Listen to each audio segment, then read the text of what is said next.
conocen, mi nombre es Jonathan Perría. Voy a ser su facilitador del Seminario de Filosofía de las Ciencias en este programa de formación de la Maestría en Psicopedagogía por el Instituto de Educación Superior y Posgrado, IESIP. Yo ya me había encontrado en algún momento con unos participantes iniciales. Tengo entendido que se inscribieron otros.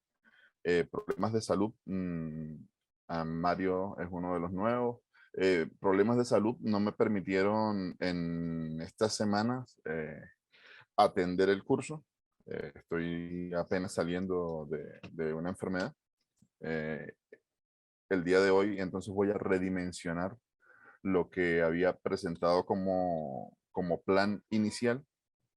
Les voy a pasar a compartir el mismo plan para que tengan conocimiento rápido los que se inscribieron hace poco, y posteriormente voy a aterrizar el tema del seminario fundamentalmente en lo que tiene que ver al análisis crítico que han de desarrollar en la unidad 1. En este momento, el plan que les voy a presentar tiene unas fechas que fueron las que presenté de manera inicial hace unas semanas. Todo eso va a ser redimensionado de acá al 15 de diciembre y luego voy a dar todo enero para que ustedes se coloquen al corriente.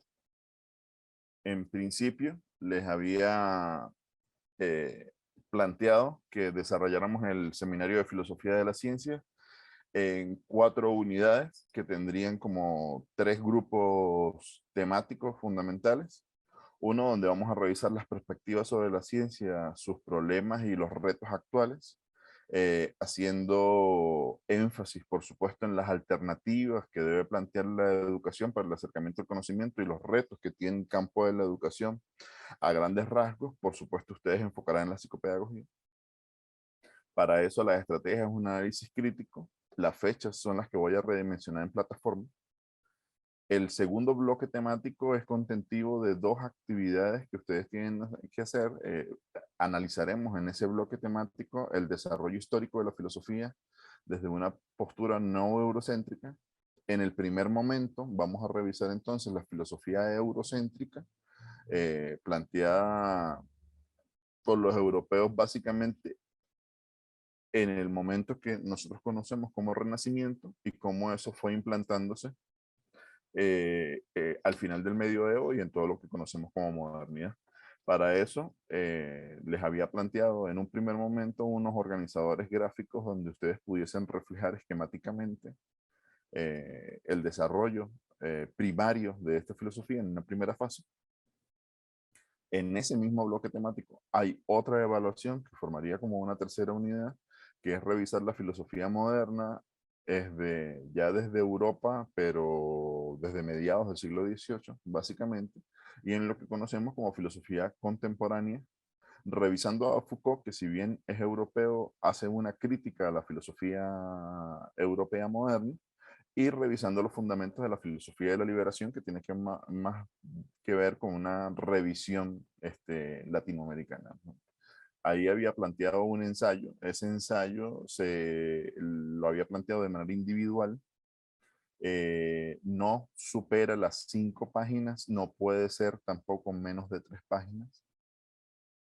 En una cuarta unidad, había planteado que revisáramos los planteamientos actuales de la filosofía de las ciencias desde el sur. Con este sur no me refiero al sur geográfico, el sur geográfico es metafórico, me refiero al sur global.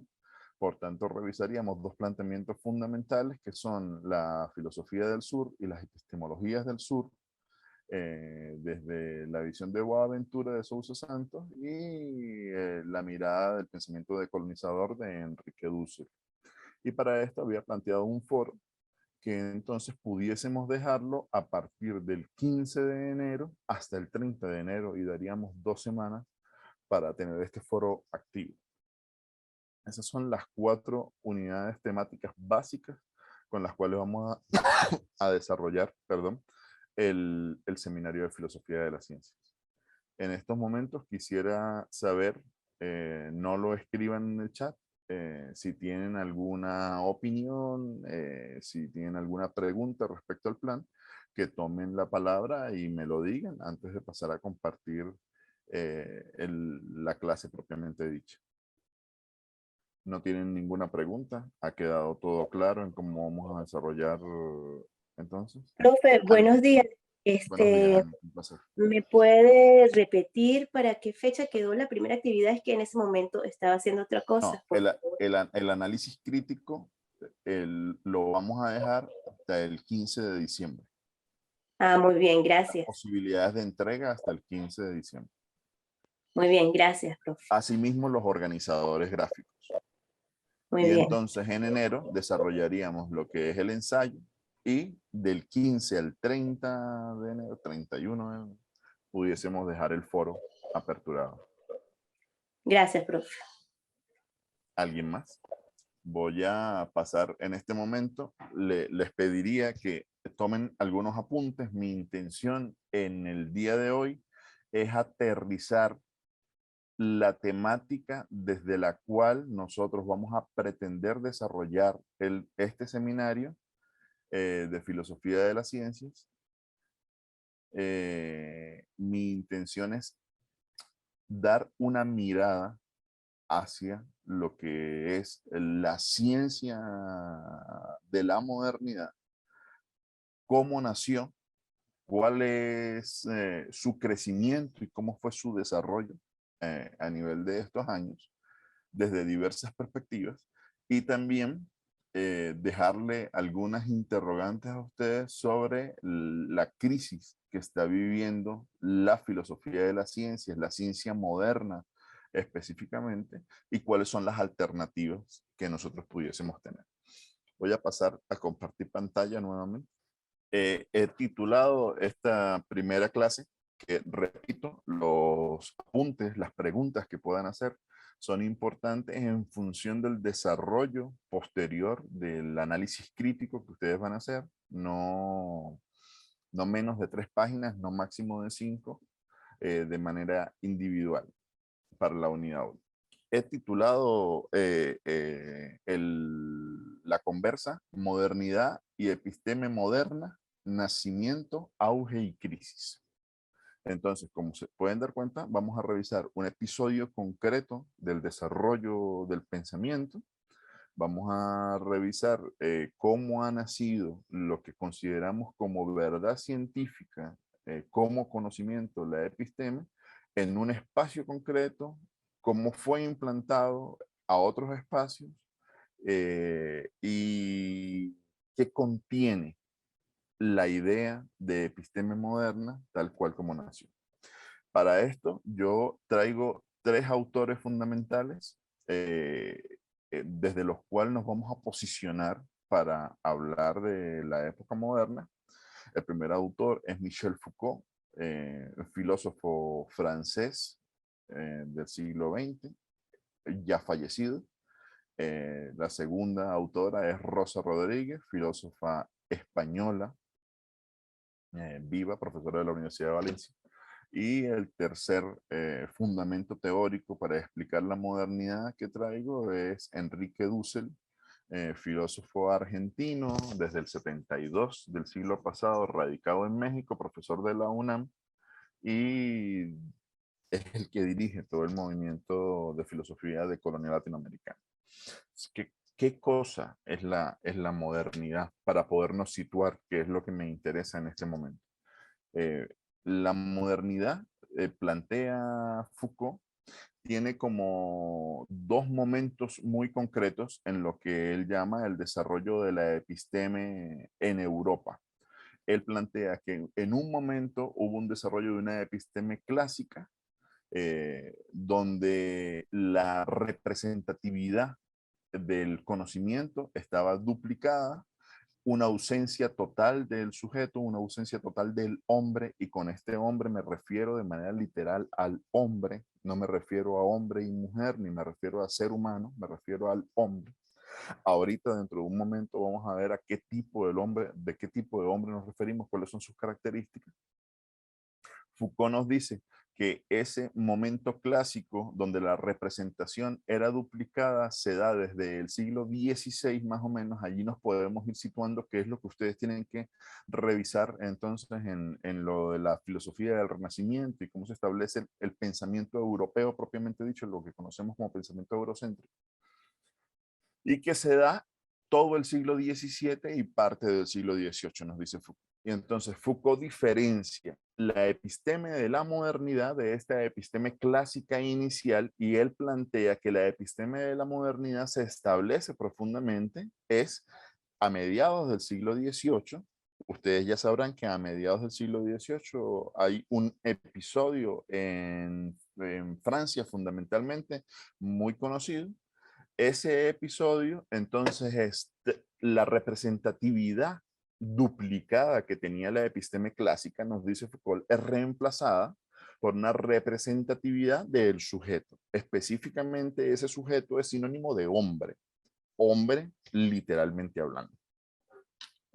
Entonces, ahora todo lo trascendental va a ser el hombre, la representatividad va a ser el hombre, todo conocimiento se va a configurar teniendo al sujeto hombre como centro, y todo conocimiento es posible si es el hombre el que lo hace.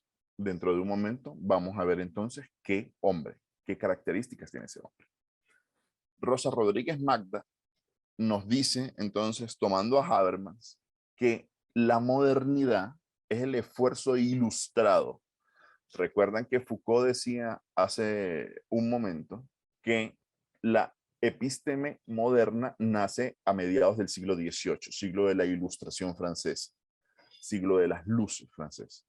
Rosa Rodríguez Magda tiene una coincidencia con Foucault, y es que ella dice el proyecto de la modernidad es un esfuerzo ilustrado para desarrollar desde la razón las esferas de la ciencia. E inmediatamente hay otra coincidencia. Si Foucault decía que la episteme clásica tenía como fundamento la representatividad duplicada con ausencia total del hombre, Rosa Rodríguez Magda dice que todas las esferas de la ciencia serán separadas de la metafísica y de la religión. Esto es la secularización del conocimiento. Es decir, cómo yo separo de esa verdad dada por la divinidad de Dios, fundamentalmente por la divinidad del cristianismo, ¿verdad? Porque la Iglesia Católica, la que tiene el dominio en esa época y en ese contexto, y entonces empiezo a secularizar, pero esa secularización es un reemplazo que vamos a ver ahorita en lo que explica Dussel. Ya tenemos entonces lo que Foucault nos ha dicho de qué cosa es modernidad, tenemos también lo que Rosa Rodríguez Magda nos ha dicho de qué cosa es modernidad. Dussel, aunque coincide con ello en algunas características de las que está planteando Foucault y Rodríguez Magda, les hace una crítica, y es que les dice que ellos reconocen solamente lo que sería la segunda modernidad, la que nace en el siglo de las luces y en el Renacimiento, y que están desconociendo algo más de 200 años de historia sobre los cuales se fundamenta esa modernidad. ¿A qué refiere Dussel? Russell diferencia el nacimiento de la modernidad y expone que la modernidad nace con la conquista del Atlántico. Esa conquista del Atlántico es lo que nosotros regularmente en otros niveles educativos nos han enseñado como descubrimiento de América, como encuentro de dos mundos, como conquista de América. Es decir, Dussel dice que la modernidad realmente nace en 1492 y él la identifica como una primera modernidad que nace fundamentalmente en las ciudades medievales y emerge cuando Europa se encuentra con el otro. ¿Cuál es ese otro que indica Dussel? El otro americano. Entonces, por eso nace en 1492. Yo quisiera hacer un inciso en este momento. Cuando Dussel dice ciudades medievales, ustedes ya se irán inmediatamente hacia el medioevo, el oscurantismo. Nunca antes del siglo XVIII la enseñanza de la historia, y con esta historia me refiero a todo, al establecimiento de la ciencia, de la educación misma, de la ciencia de la psicología, de la pedagogía, de las ciencias naturales, sociales y humanas, cualquiera, rige para todo. Nunca antes tuvo esa división que a nosotros nos enseñaron desde la escuela: edad antigua, edad media, edad moderna y edad contemporánea. Eso es creación de los románticos franceses en el siglo XVIII. Nunca antes hubo historia universal. Se establece historia universal por los románticos franceses del siglo XVIII. Entonces, cuando Dussel dice ciudades medievales, lo que nosotros conocemos como Edad Media es una época de oscurantismo europeo y no rige para el resto del mundo. No, por ejemplo, nuestros indígenas no tuvieron una época medieval, un oscurantismo. Asia no tuvo un oscurantismo cuando Europa lo tuvo, desde el año 400 hasta el año 1400. En la Edad Media dura 1000 años, alrededor de 1000 años. La India no lo tuvo, África no lo tuvo. Me estoy dando a entender, ¿no? Entonces, eso rige solamente para Europa. ¿Qué dice Dussel? Primera modernidad, encuentro de los europeos con el diferente. ¿A qué refiero con ese diferente? Nuevamente, voy a precisar algo. La idea que nosotros tenemos hoy de Europa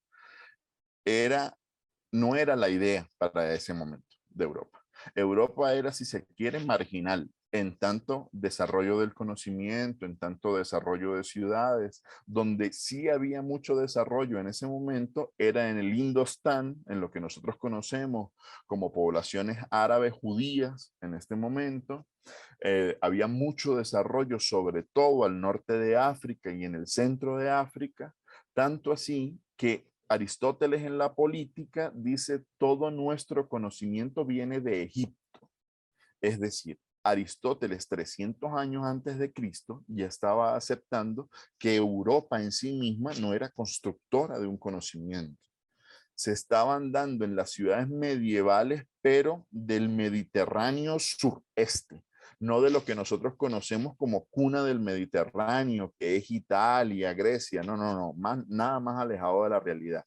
Era Tebas, Biblos y ciudades del Indostán, como el Líbano, por ejemplo, y el norte de África, los que tenían grandes potencialidades.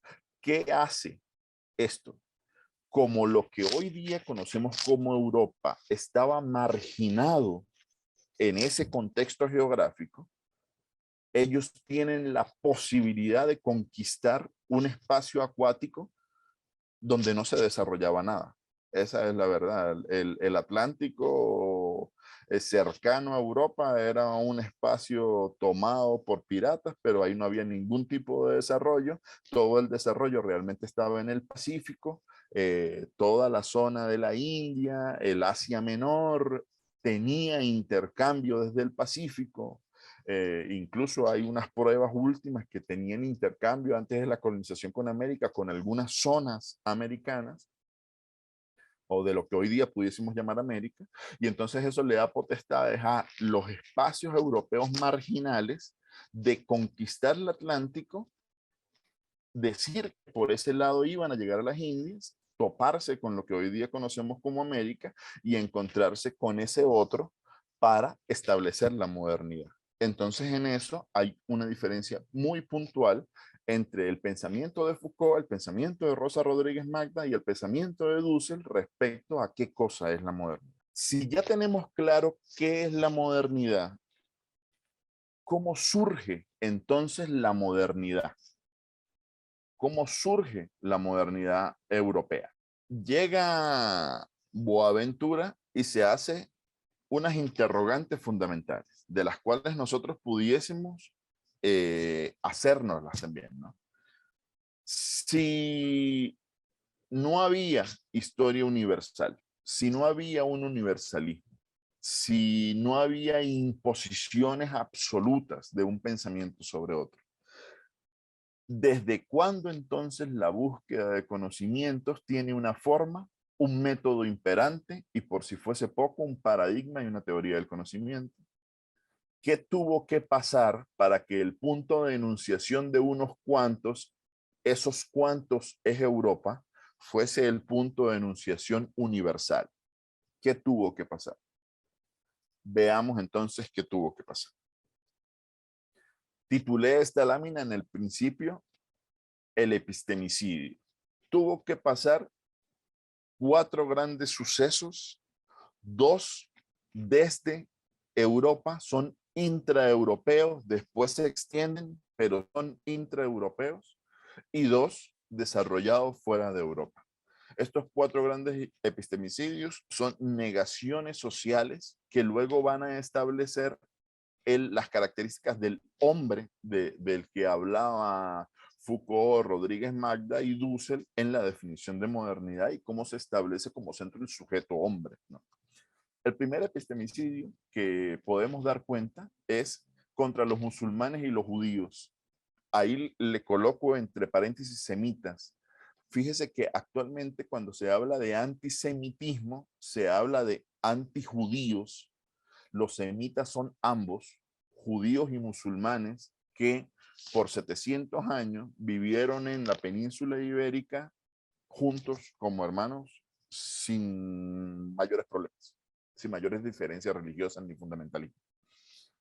Entonces hay una expulsión que se genera desde el año 711 de nuestra era hasta el 1492, lo que nosotros conocemos actualmente como península ibérica y parte de lo que conocemos como España se llamaba Al-Ándalus.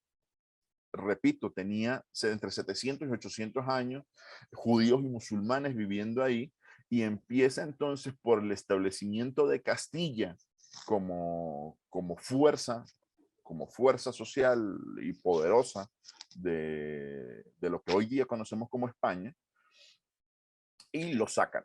Hay una expulsión de musulmanes y judíos. Toda esa expulsión, por supuesto, viene con un genocidio de musulmanes y judíos, pero viene al mismo tiempo con lo que llama Boaventura de Sousa Santos un epistemicidio. ¿A qué refiere un epistemicidio? A la negación de el conocimiento y las formas de conocer de este grupo. Entonces, un epistemicidio en las formas de conocer musulmanas y judías. Ya les había dicho yo que el gran conocimiento estaba en el Indostán y al sur y al norte de África. Es decir, las cosas que se construían en estos grupos eran potentes a nivel de conocimiento, eran potentes a nivel político y eran muy, muy potentes a nivel económico. No así pasaba con lo que hoy día conocemos como Europa. Un segundo epistemicidio se da entonces en el año, o comienza a partir del año en que Dussel marca la primera modernidad, que es contra los pueblos indígenas en América, y también se da luego en Asia Menor y en Mesoasia. También se conquista a esos espacios casi de la misma forma en que se conquistó América. Hay de nuevo una negación del otro, una negación de las formas de conocer que tenían los indígenas, los que se posicionaban en esta tierra. Hay un tercer epistemicidio que es contra los africanos y su esclavitud destinada a otras zonas colonizadas. Hay autores que dicen más o menos que en los primeros 150 años de colonización de las Américas se destinaron 30 millones de esclavos a las Américas. Llegaron unos 10 millones, 20 morían por las circunstancias del camino, así que es un epistemicidio profundo. Además, un epistemicidio contra los africanos implica un epistemicidio contra lo más viejo de la humanidad, porque es justamente en África donde empiezan a desarrollar los homos, todos los homos. Y hay un cuarto epistemicidio, en principio intraeuropeo, luego se extiende en el marco de la Inquisición, que es contra las mujeres indoeuropeas que guardaban conocimientos ancestrales en diversos campos. Esto tiene que ver con lo que para nosotros coloquialmente es una cacería de brujas, de ahí viene de este epistemicidio concretamente, viene el término ese de cacería de brujas, que para nosotros en la occidentalidad es una persecución, es eso. Cuando llegamos, por ejemplo, a una institución y queremos cambiar todo lo hecho por el que estamos sustituyendo, nosotros utilizamos el término, estamos de cacería de brujas o tal viene con una cacería de brujas, pues viene de esto. Efectivamente se les asesinaba diciendo que eran brujas, tanto así que la Iglesia Católica tenía una gaceta, luego se convirtió en un libro muy famoso donde daba los elementos de cómo castigar a las mujeres que guardaban conocimientos ancestrales, el Malium Maleficarum. Entonces, estos 4 principios, 4 epistemicidios nos dan 4 principios fundamentales, y aquí es donde quiero caer, de las características que tiene el hombre sujeto, centro de la episteme moderna. Y es que si yo hago un epistemicidio contra los musulmanes y contra los judíos, contra los pueblos indígenas, contra los africanos y contra las mujeres, y establezco que el sujeto va a ser el centro del conocimiento y que toda forma trascendental de conocer va a pasar por el sujeto, ya nosotros podemos usar la lógica y prever que ese sujeto del que me habla la modernidad no es ni judío, ni musulmán, ni indígena, ni asiático, ni esclavo africano, y tampoco es mujer. No tiene las características de los epistemicidios que Europa tuvo que hacer. Entonces, ¿qué características tiene? Las características del hombre europeo. Y eso lo vamos a ver en cómo se establece con el pensamiento de Descartes, fundamentalmente.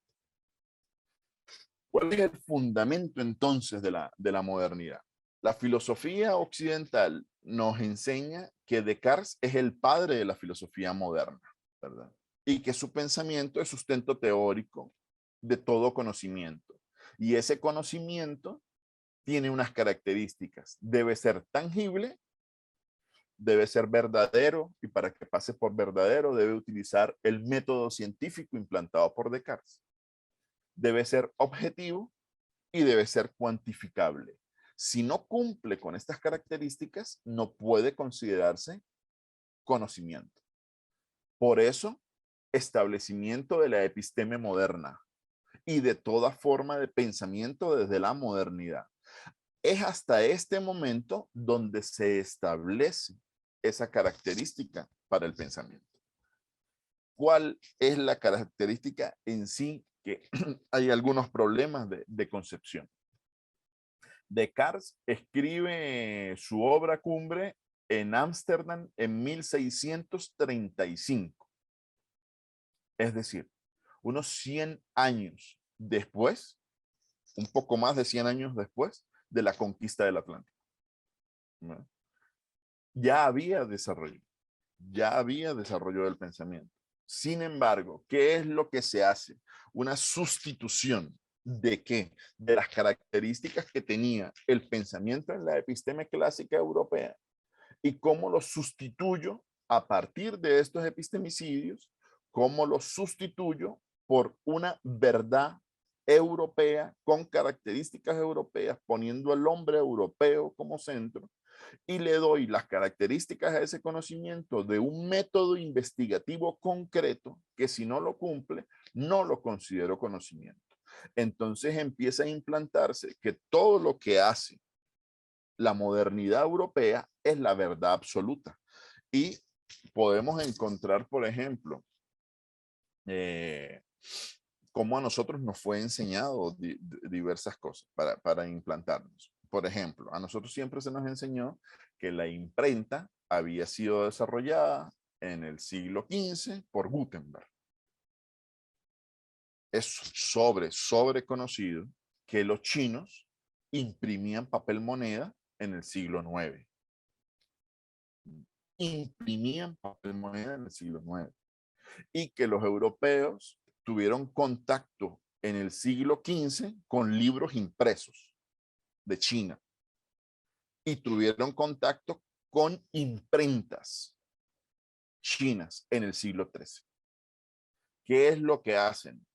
Aprenden los principios mecánicos, copian y construyen a partir del conocimiento que están negando. Entonces, así se establece. Y es por eso que todo, cuando nosotros empezamos a estudiar nuestras propias historias, los libros de texto en todos los niveles, cuando hable de escuela me refiero a todos los niveles, desde la escuelita primaria hasta la universidad, todos plantean como centro a Europa. El máximo reconocimiento que le hacen a los espacios donde se vivieron los epistemicidios es identificarlos con una franja que dice edad antigua de la humanidad. Pero después el centro es Europa.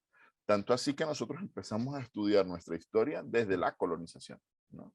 Entonces, esos son puntos fundamentales. Vamos a ver dos fundamentos que tiene el pensamiento de Descartes.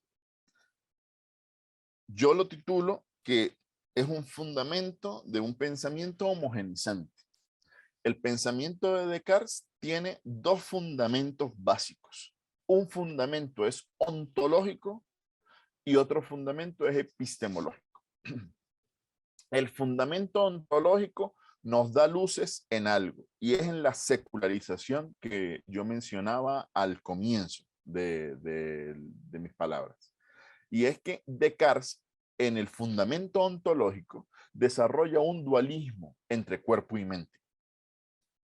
¿Verdad? Descartes plantea que cuerpo y mente son sustancias distintas, las acciones que emprenden corresponden a naturalezas distintas y, por supuesto, logra darle preponderancia a la mente sobre el cuerpo. Recuerden que Descartes, su fundamento, su eslogan con el que nos fue enseñado en el mundo universitario es el ego cogito. Yo pienso, luego existo. Entonces, hay una preponderancia en este dualismo ontológico de cuerpo y mente hacia la mente. Yo pienso, luego existo. Si ustedes se van un poco más atrás, cuando el conocimiento no era secular, sino cuando lo dominaba la iglesia, había un proceso de iluminación. También era un yo pienso, no había dualismo mente-cuerpo. Lo único que ese proceso de el pensar era un proceso de divinidad. ¿Qué es lo que hace Descartes? ¿Qué es lo que hace Descartes? Al plantear el dualismo mente-cuerpo, número uno, empieza a denigrar el cuerpo, lo coloca en una esfera inferior a la mente. Número dos, a darle relevancia y preponderancia a la mente, la sustituye por Dios. Entonces, el yo pienso, luego existo, no es el yo pienso de cualquiera, es el yo pienso cartesiano de la modernidad europea. Es lo que Europa piense, luego existirá. ¿Qué no explica la historia? Les decía, 1635 en Ámsterdam. Antes del ego cogito, para que el yo pienso pueda existir, antes tuvo que haber existido el yo conquiro y el yo extermino. Sin conquistas, colonizaciones y exterminios, Descartes no hubiese podido establecer su filosofía, no como la estableció. Entonces eso es fundamental en ese dualismo ontológico cartesiano para el nacimiento del pensamiento europeo. Hay un segundo, perdón, hay un segundo fundamento y es un fundamento epistemológico.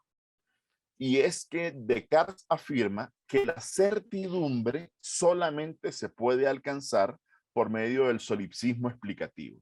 Este solipsismo explicativo es lo que actualmente nosotros vemos en los libros de psicología y orientación y tal, como la comunicación intrapersonal, es decir, un monólogo interno. Entonces, este planteamiento tiene mucho que ver en cómo yo conozco a partir del pensamiento de Descartes. Y es que si lo plantea desde un monólogo interno, está planteando que hay una intencionalidad clara en que el conocimiento se busca donde no hay producción dialógica para obtenerlo. Porque usted solo no puede confrontar lo que está pensando, no lo puede compartir, no lo puede construir colectivamente. Por eso es que Descartes ontológicamente hace separación entre mente y cuerpo, predominio de la mente, y epistemológicamente dice, solamente podemos llegar a la certidumbre pensando nosotros mismos internamente. Entonces, esos son dos fundamentos claves de la epistemología de Descartes, de las formas de conocer, que empiezan a darnos luces para lo que ustedes tienen que hacer en el análisis crítico en términos de cómo posicionó Europa un tipo de pensamiento que después fue establecido como universal. Tanto así que aún lo conocemos. Ustedes ya han estado en el mundo universitario. Todavía en pleno siglo XXI nosotros empezamos a escuchar profesores que dicen, bueno, es el método cartesiano el que debe dirigir una investigación. Es el método científico, como si otros métodos no fuesen científicos, negando las alternativas del conocimiento, es lo que quiero decir. Y entonces, en ese negar las alternativas del conocimiento, se sigue imponiendo. El método científico es el mismo método cartesiano. El de cuantificable, objetivo, mientras más alejado de la realidad, mejor. Es establecido desde un no lugar. No me posiciono, tengo que separarme, se da desde el monólogo interno y por supuesto desde el establecimiento del yo pienso, luego existo. ¿Hay realmente entonces una crisis de la racionalidad moderna? Es una pregunta fundamental que ustedes han de hacerse. ¿Se requiere de verdad una ciencia emergente? Yo quisiera, para finalizar mis palabras, hacer un recuento acá respecto a si se requieren ciencias emergentes, qué tipos de ciencias emergentes se requieren, cuáles son las alternativas que debe tener el conocimiento de manera amplia y cuáles son las alternativas que deben tener los campos, fundamentalmente en las ciencias sociales, desde donde se mueve la psicopedagogía, las ciencias de la educación. El sur es metafórico. ¿Con qué cómo quiero expresar lo del sur es metafórico? Se nos ha enseñado, por ejemplo, que todo lo que manda el norte, que también es metafórico, es lo que ha de reproducir el sur. Es esa racionalidad moderna del norte, fundamentalmente europea, pero después seguida, por ejemplo, por América del Norte, la que está en crisis, la que está en juego, es esa. Pero hay, por supuesto, un norte geográfico y un sur geográfico que son metafóricos, pero en este momento la crisis la vive es el sur global. Todo el que piense desde esa racionalidad.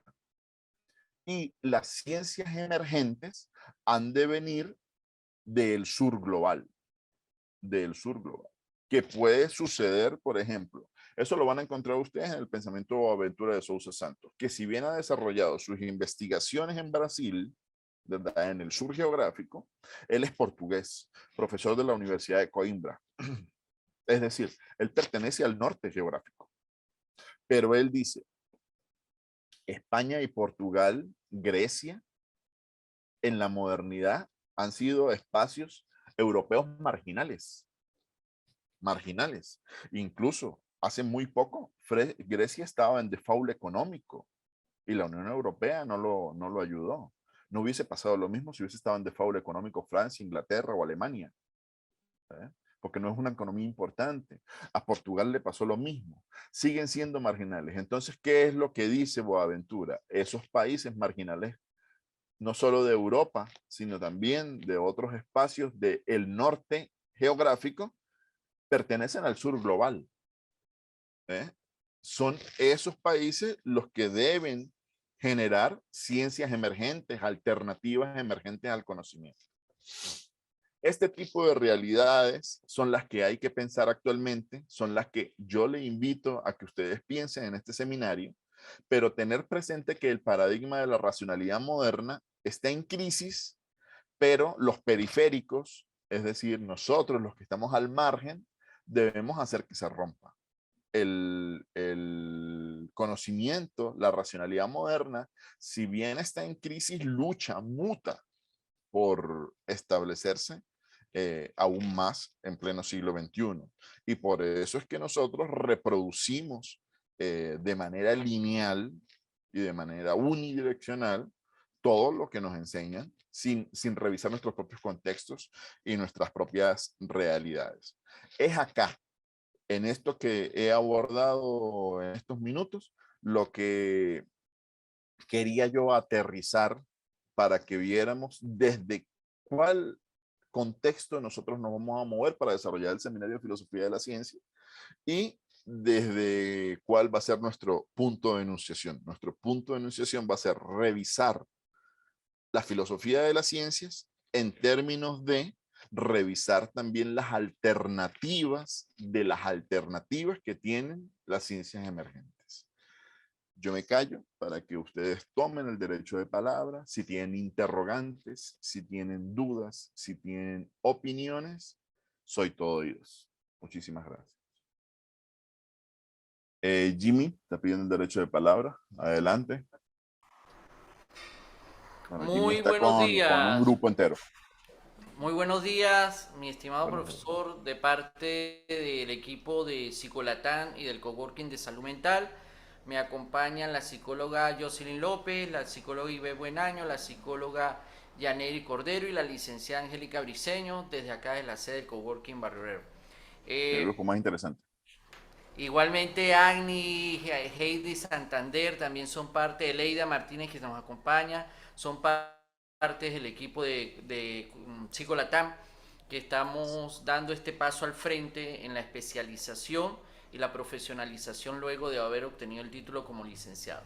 En primer lugar, profesor, me llama poderosamente la atención algo porque nosotros desde nuestra organización antes incluso de que estábamos ya desde que comenzamos en la uni, con el proyecto de ser psicólogos, hemos venido desarrollando unas ideas a nivel de investigación de crear una nueva teoría psicológica desde Venezuela y Latinoamérica para el mundo. Y efectivamente hemos conseguido una alta resistencia. Estuvimos en Colombia con varias universidades haciendo la exposición de motivos de dónde surgían nuestras ideas.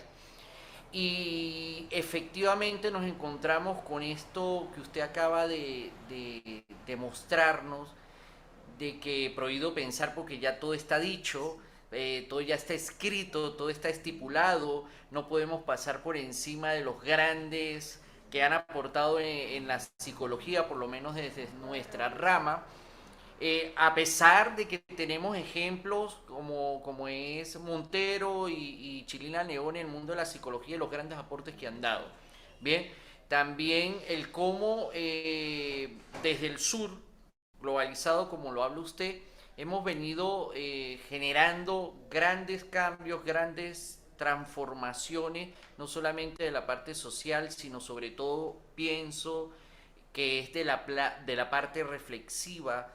Tantos cambios sociales que hemos tenido que vivir nos han obligado a despertar el pensamiento y a proponer y ver esta crisis. En el caso de Venezuela, pues estamos en un contexto especial que ha generado tanto unas generaciones que se han degenerado y otras generaciones que han superado las adversidades y han tenido que tomar las riendas de la nueva reflexión y crear, sobre todo crear.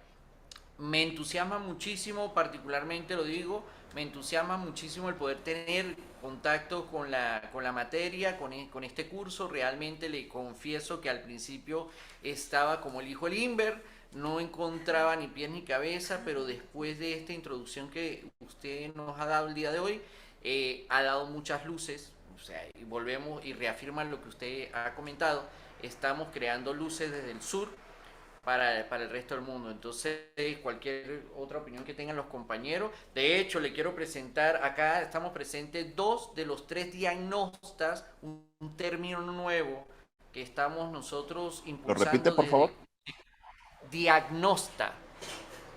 Un diagnosta usted lo busca y no lo va a encontrar, lo va a encontrar como una traducción de diagnóstico en portugués en tal caso. Pero esto es una nueva figura que estamos creando desde en la psicología, un nuevo especialista, alguien que tiene una capacidad y unas competencias muy diferentes a un psicólogo estándar, y estamos creando un estudio ya avanzado, una escuela. Acá ya con Jesse pronto vamos a presentar la maestría como diagnósta, y eso es, volvemos a caer y volvemos a reafirmar lo que usted está diciendo, estamos generando nuevo conocimiento muy a lo venezolano, orgullosamente muy a lo tachirense, para el resto del mundo, y somos prueba viviente de que sí se puede, porque como le comento, la licenciada Jocelyn, mi persona, y otra compañera que también está en la maestría, no la observo acá en este momento, que es Mónica Escalona, somos 3 personas que estamos estudiando, estamos generando mucho pensamiento, mucho nuevo conocimiento, estamos reinventando incluso lo que nos enseñaron en la universidad, en la psicología, y rompiendo algunos paradigmas para poder avanzar y poder dentro de unos 5 o 6 años presentar ya evidencias y una patente científica, que es lo que nosotros estamos buscando. Así de frente, y suena a veces que la gente queda, que ustedes, le digo, sí, nosotros, desde Venezuela, desde el Táchira, desde Barrio Obrero, en la mano con Jesse, en la mano con muchos profesionales multidisciplinarios, profesor, que también le hago la invitación cuando quiera venir a nuestra sede a visitarnos, estamos con las puertas abiertas a todos los profesionales, a todo el equipo de Jesse, somos parte a través de una alianza de Jesse también. Y bueno, ya me callo la boca para que tengan otros derechos de palabra. Muchísimas gracias, profesor Jonathan, por por todas esas ideas y por esas luces que están abriendo más ventanas de conocimiento. Gracias, gracias. Bien, hola, ¿me escucha, profesor? ¿Me Perfecto. logra escuchar? Bien, Sí, por sí. mi parte, pues me gustaría agradecerle en realidad, porque creo que es una de las primeras veces que a través del estudio de la historia, la modernidad y todo eso, pues realmente me llama la atención, ¿sí? Cómo en realidad en el bachillerato y todo eso, pues se hablaba solamente Europa, Europa, Europa, y cómo realmente otras poblaciones pues también aportaron mucho a lo que es el conocimiento. Particularmente, pues tengo que ser sincera, no tengo mucho conocimiento dentro del área, pero anoté muchas ideas, muchas cosas que me gustaría aportar a nuestra ciencia, y ver cómo a partir de la psicopedagogía nosotros podemos también revolucionar ese conocimiento y no quedarnos pegados en lo mismo. Entonces, pues realmente me gusta mucho su aporte, me llama mucho la atención esta materia, sé que la voy a aplicar para, bueno, muchísimas cosas. Entonces, muy agradecida con usted, y pues esperamos que en algún momento pueda acercarse a nosotros también. Muchísimas gracias. Buenos días, profesor. Yeah. Mi nombre es Angélica Briceño. Yo soy licenciada en Historia y Geografía. Y pues durante la carrera vi filosofía de la historia, vi filosofía.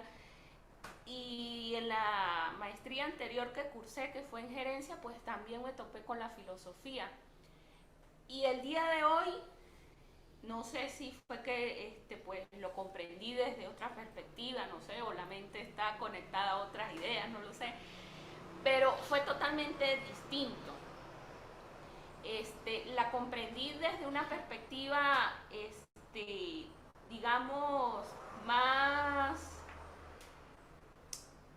diferente totalmente a lo que en los estudios anteriores me habían hablado de ese pensamiento. Y como ciertamente usted lo decía, todo lo van llevando desde Europa, desde Europa, desde Europa. Entonces, créame que me siento la mente así como con tengo muchos pensamientos, haciendo enlaces totalmente con lo ya aprendido, ¿ves? Entonces te ponen un punto en el que tú comienzas a hacer esos análisis, o sea, desde qué perspectiva la podemos estudiar, desde qué perspectiva podemos generar esos nuevos pensamientos. y lo felicito porque ha sido completamente diferente a lo que había visto anteriormente. O sea, algo, sí, es una propuesta totalmente diferente. Y gracias porque nos llevas a reflexionar, a ver las cosas desde otras perspectivas. No es solamente el quedarnos quizás en estas teorías, quedarnos en estos autores, sino ir un poquito más y conocer nuevos autores. Por ejemplo, yo no había escuchado hablar de Rosa Rodríguez, no lo sabía, era algo que para mí hoy fue nuevo y me quedé con esa inquietud de investigar acerca de ella. ¿Ves? Entonces, pues, provechoso. Creo que estos minutos de encuentro han sido provechosos y pues me quedo con muy buena experiencia. De verdad que sí. Muchísimas gracias. Gracias, Angélica. Fíjense, a mí permítanme por favor felicitar esa iniciativa que ustedes tienen. Iniciativa que no conozco. Me estoy enterando. Y me encantaría un día visitarlos y que me echaran el cuento. Cómo es, de las cosas que están haciendo. Y quizá en lo que pueda integrarme, trabajar en alguna cosa juntos. También. Así que mucha gente como ustedes hacen falta. Muchísimas gracias por lo que están haciendo. Muchísimas gracias. Mario, adelante. Buenos días a todos los participantes, a mis compañeros. Y a usted, profesor, muchas gracias por esa gran explicación de filosofía que nos hace mucha falta a todos los investigadores, porque en realidad somos investigadores. Estamos en este proceso como maestrantes y bueno, ya mis compañeros que están en esa investigación también. Yo también estoy porque formo parte de una fundación que se llama la Fundación Internacional Universidad del Amor, que trabajamos con la filosofía transpersonal del profesor, el doctor Amador Marcos García y mi querido amigo Ken Wilber. Entonces, bueno, quería hacerle una pregunta, profe, porque yo tengo aquí mis apuntes. Usted estaba diciendo acerca de la diferencia episteme entre la modernidad cuando comenzó a hablar de estos tres autores. Y usted dijo que había ocurrido un episodio en Francia. ¿Cuál fue ese episodio que ocurrió en Francia? Que quedé con la incógnita. Bueno, decía que Rosa Rodríguez Magda, y en el segundo momento lo que explica Foucault como realmente el nacimiento de la episteme moderna, ellos lo ubican con el nacimiento del siglo de las luces, es decir, después de la Revolución Francesa y los pensadores de la Revolución Francesa, fundamentalmente los enciclopedistas y también los que se movían en el campo social como Rousseau y en el campo educativo, implantan un conjunto de ideas que nosotros conocemos como la Ilustración. Y ese conjunto de ideas, aunque ellos lo piensan para Francia, es luego implantado para muchas regiones del mundo. No digo todo el mundo, porque hay algunas regiones que se oponen. Por ejemplo, los asiáticos se oponen, los hindúes se oponen, los fundamentalistas árabes quizás se oponen, pero no tuvo la misma suerte América. Entonces, ellos lo plantean desde ese momento, que es la diferencia puntual con Dussel. Angélica, cuando vayas a revisar a Rosa Rodríguez Magda, revisa también el término de transmodernidad. Es justamente el concepto de transmodernidad una diferencia puntual entre Rosa Rodríguez Magda y Enrique Dussel, porque incluso se lo pelean. Se pelean quién acuña el término. Eso es fundamental. No sé si respondí a tu pregunta, Mario. Sí, y otra cosa, profe. Podemos decir entonces que como que hubo un proceso de transculturización cuando nos estaba hablando de ese epitemicidio. Yo diría que hubo un proceso de aculturación, de descubrimiento del otro. Porque la transculturación tiene que ver más con una integración sin dominación entre culturas. un Muy bien. compartir, un rehacerse de las culturas para enriquecerse. No pasa lo mismo cuando yo implanto mi cultura por considerarla superior a otras. No hay culturas superiores, las culturas son complementarias. Todos tenemos cosas que enseñarnos, todos tenemos ignorancias y todos en algún momento tenemos certezas de algunas cosas. Como decía Einstein, todos somos muy ignorantes. La cuestión está en que no ignoramos lo mismo. Es eso. Entonces, un proceso de transculturación es un proceso de integración complementaria para enriquecer cultura, y un proceso de aculturación es el dominio de una sobre otra para poder encubrirla, y en ese encubrimiento la niego, ¿no? Que fue lo que hubo, a mi parecer, acá en Mérida. Muchas gracias, profe. Gracias a usted, María. ¿Alguien más que desee tomar el derecho de palabra? Sí, yo, profesor. Anika, adelante. Yo me uno al sentir de mi compañera Angélica, porque escuchando la clase, el ver, el reconocer el verdadero origen de la modernidad, pues yo como docente y psicólogo me movió al piso, porque entonces uno hasta ahora pues le da conocimiento a los niños en lo personal equivocado, pero bueno, es importante saber que no es tarde para aprender y para entender muchas cosas, ¿no?